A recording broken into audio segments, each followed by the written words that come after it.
Hello Kasinet, welcome to my channel. So may papakita akong bago kong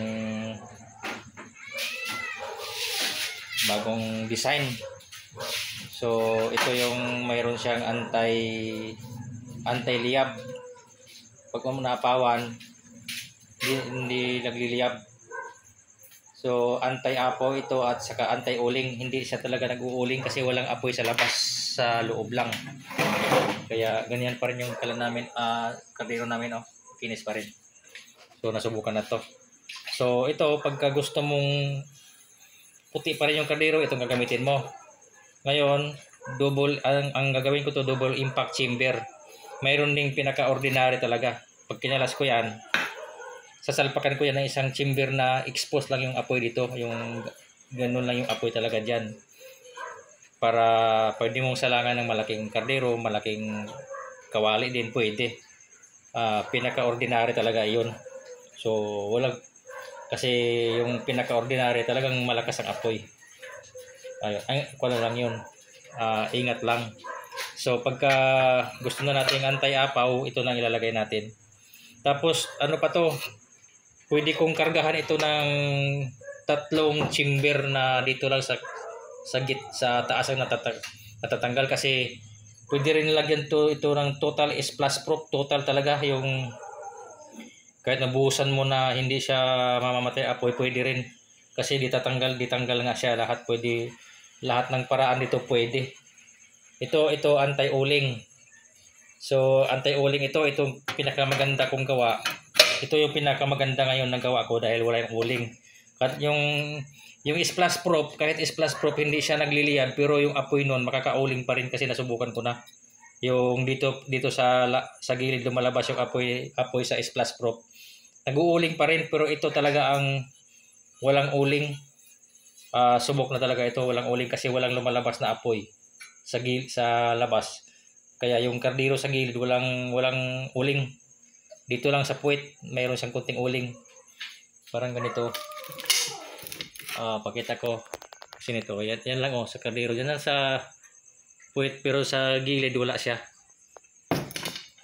So, ganyan. So, itong disenyo ko, nagbago ng itsura. Gumanda na ngayon. So, mayroon naman akong na-discover na ang intake ng langis sagad sa flooring. Nakasagad talaga sa flooring. Malaki na yung butas nilagay ko doon. Kasing laki ng butas ng elbow nito. So malaki na yung daluyan. Para pag pumasok yung langis doon, maluwag. Tapos pag nagre-return din siya, maluwag din. Kasi mayroon siyang return. Pag iganyan siya, return. Pero pag gusto mong i-escalate pa yung langis, iganon mo lang siya, patayo mo lang siya konti. Ayun, makadali makarecover sa loob ng langis. Kung sakaling natuyuan ka doon, itayo mo lang to kunti. Madali makarecover kasi aangat yung langis. I-escalate niya yung langis, tataas talaga niya yung level. Kaya madali makarecover sa loob. Tapos kung gusto mo nang nakuha na niya yung level doon, balik mo ulit sa tumba. Yan yung pinaka-level sa loob na 1/2 inches yung langis ang level doon pag ganito. Pag itayo mo siguro, abot na ng kwan yun, kulang-kulang 3/4 kaya 1 ang langis doon. Kaya kung gusto mong i-escalate, pero pagka 1/2 inches lang, ganun tumba mo lang yan, nagre-return na yan. So ganyan yung natin set up. Ito salamin, pakita ko ngayon kung gano'n kaganda yung salamin. Yan. So yung kwan natin, ito pa rin yung pinaka-patungan natin. Ganyan pa rin yung patungan natin. So, ganyan pa rin siya, titumba. Yan, ganyan. So, ito label na to dito. Para pag pinatungan mo ng kaldero medyo malaki, naka-label yan, walang lalabas na apoy, makinis yung kaldero. So, ito yung natin, salamin. Tignan nyo yung salamin, Di slide lang, parang sliding window, parang bintana natin sa bahay, sliding, Ito yung salamin na one-way mirror. Makapal ito. makapal ito, mahigit 1/4 standard eh. Oh, ito yung one-way mirror na sa isang side makita. Sa labas makita mo pero sa loob hindi mo makikita, parang ganun. Yung nilalagay na bintana sa mga bahay natin na sliding window. So, yun ang setup niya oh. Yan yung setupan natin. Ito yung nilagyan ko ng budiga. Dito dito asbestos. Tapos nakaabang na yung butas. Tapos ito ang i-set up natin.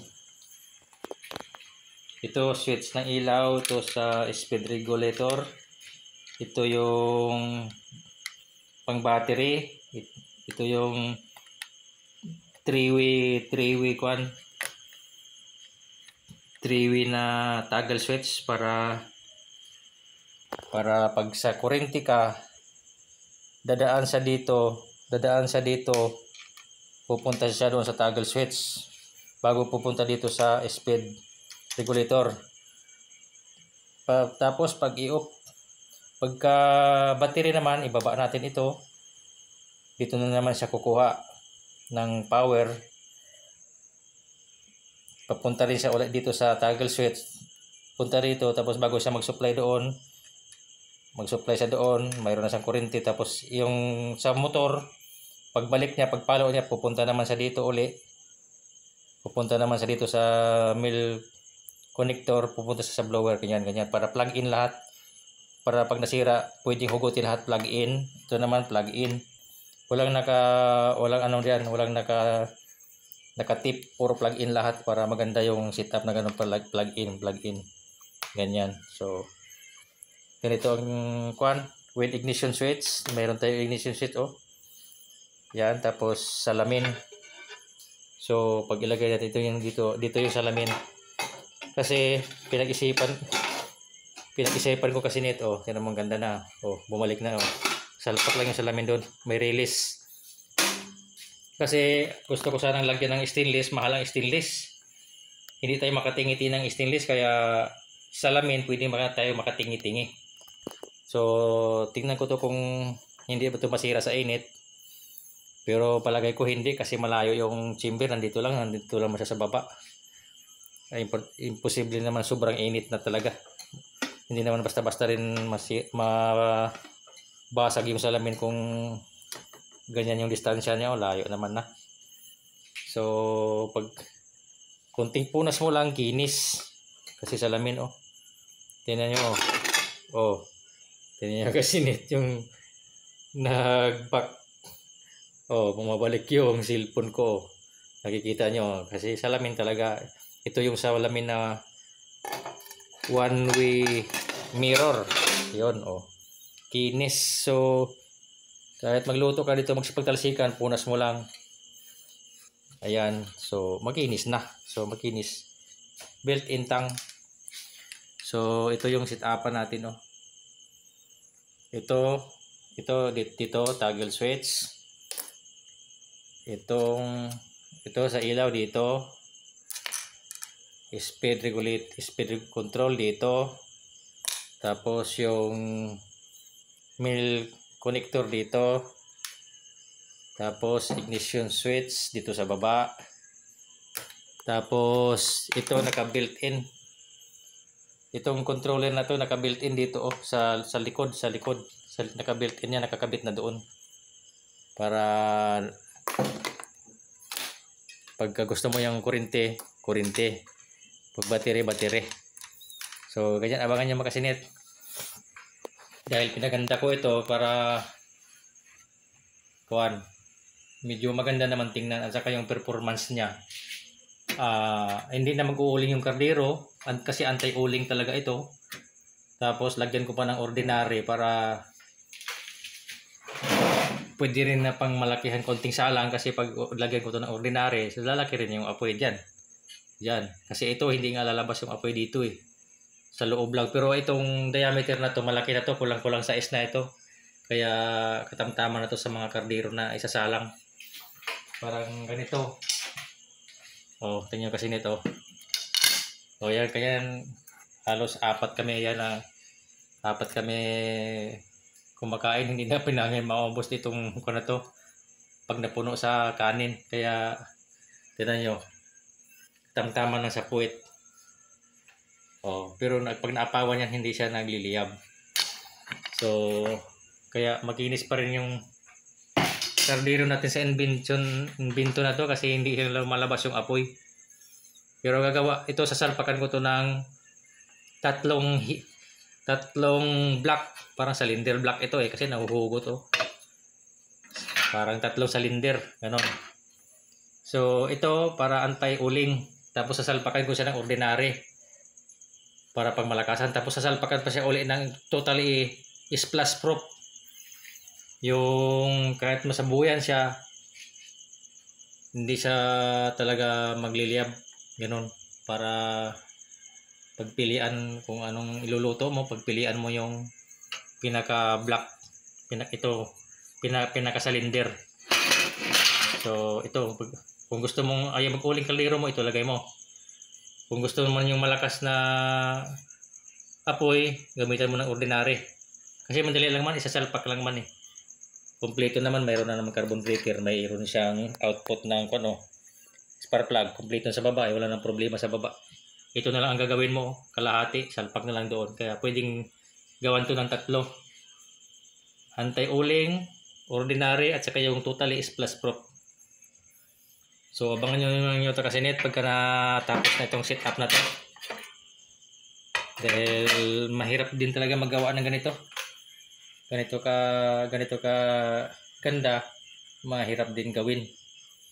So kumpleto yan So ganito kakinis, may salamin tayo. Ito na salamin dyan, sauce. Pagka tuwing umaga, manalamin ka muna kasi nito. Kaya dungaw ka kasi manalamin ka. Ganun lang. So shout out sa ating lahat. Sa mga viewers, salamat po sa patuloy niyong pag-subscribe. Saka mga kasinit, sayang, ang dami sanang mag-order itong higante kong kalan.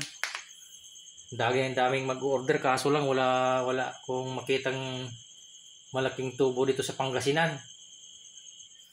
So sa Manila lang talaga to matagpuan yung ganito na brand new. Dito sa Pangasinan wala ako makikitang ganito nga 10 inches. Bihira hanapin yung ganyan kalaki. Wala naman paggamitan dito sa probinsya kasi ng ganito kalaki. Sa Manila pwede, mayroon mga tubig sa tubo. Tubo sa yung mga ginagamit ng pipeline ng nawasa, mayroon siguro diyan sa Maynila. Pero dito sa amin wala. Kaya sayang, daming magpagawa sana ng ganito. Kasi nakita nila, ito fire test ko ulit ito, magkasinit, para makita nyo ulit yung kalakasan ng apoy nito. So abangan lang nyo ito magkasinit, halos isang araw na lang ito makukumpleto ko na yung mga connector, mga dito, mga switch niya, pati ignition, igniter. Ayun, ayos na yan, ayos na yan sa taas, ayos na. Yung ano na lang, dito na lang, control na lang dito. So ganyan yung ganyan na yung setup natin. Medyo nag-iba na naman yung bihis, may gumanda na konti.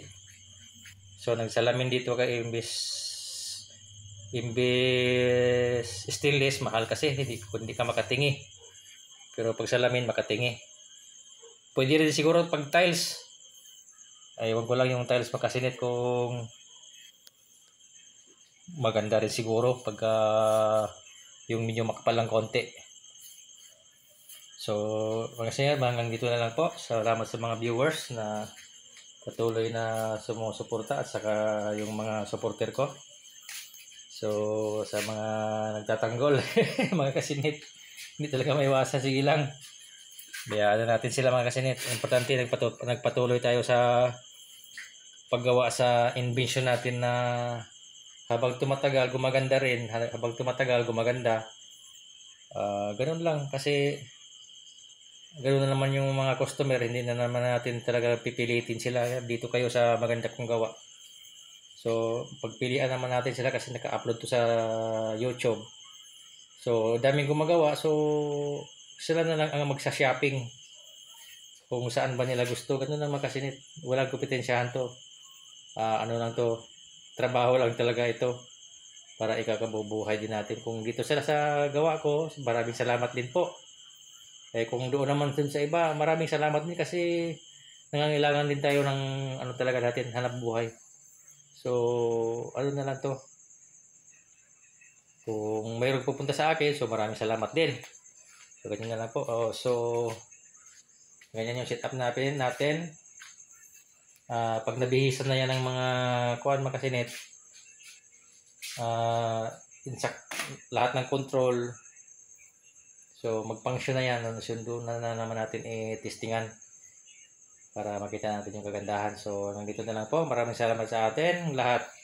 And God bless. And bye-bye.